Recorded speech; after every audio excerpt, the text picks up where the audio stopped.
الحج أشهر معلومات فمن فرض فيهن الحج فلا رفث ولا فسوق ولا جدال في الحج وما تفعلوا من خير يعلمه الله وتزودوا فإن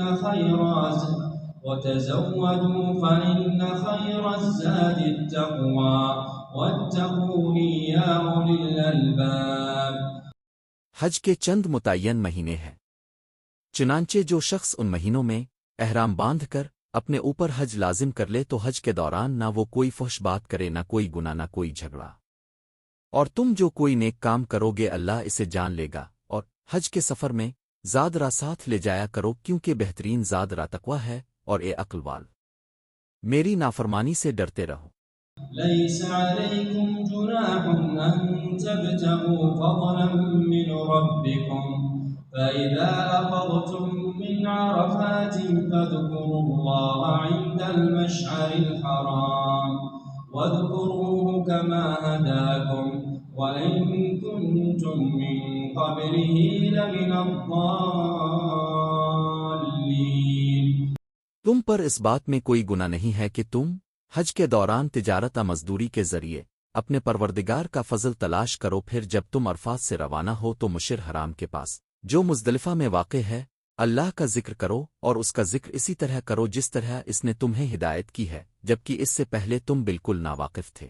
ثم أفيضوا من حيث أفاض الناس واستغفروا الله إن الله غفور رحيم۔ اس کے علاوہ یہ بات بھی یاد رکھو کہ تم اسی جگہ سے روانہ ہو جہاں سے عام لوگ روانہ ہوتے ہیں، اور اللہ سے مغفرت مانگو، بے شک اللہ بہت بخشنے والا بڑا مہربان ہے۔ فإذا قضيتم مناسككم فاذكروا الله كذكركم آباءكم أو أشد ذكرا ومن الناس من يقول ربنا آتنا في الدنيا وما له في الآخرة من خلاق۔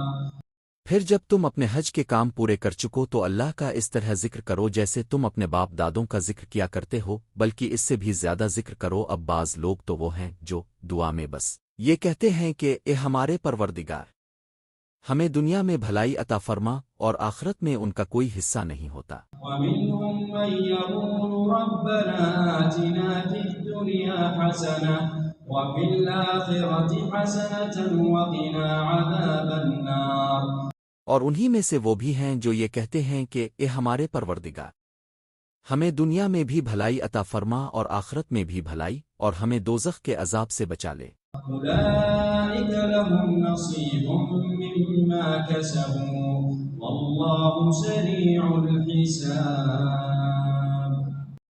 یہ وہ لوگ ہیں جنہیں اپنے اعمال کی کمائی کا حصہ ثواب کی صورت میں ملے گا، اور اللہ جلد حساب لینے والا ہے۔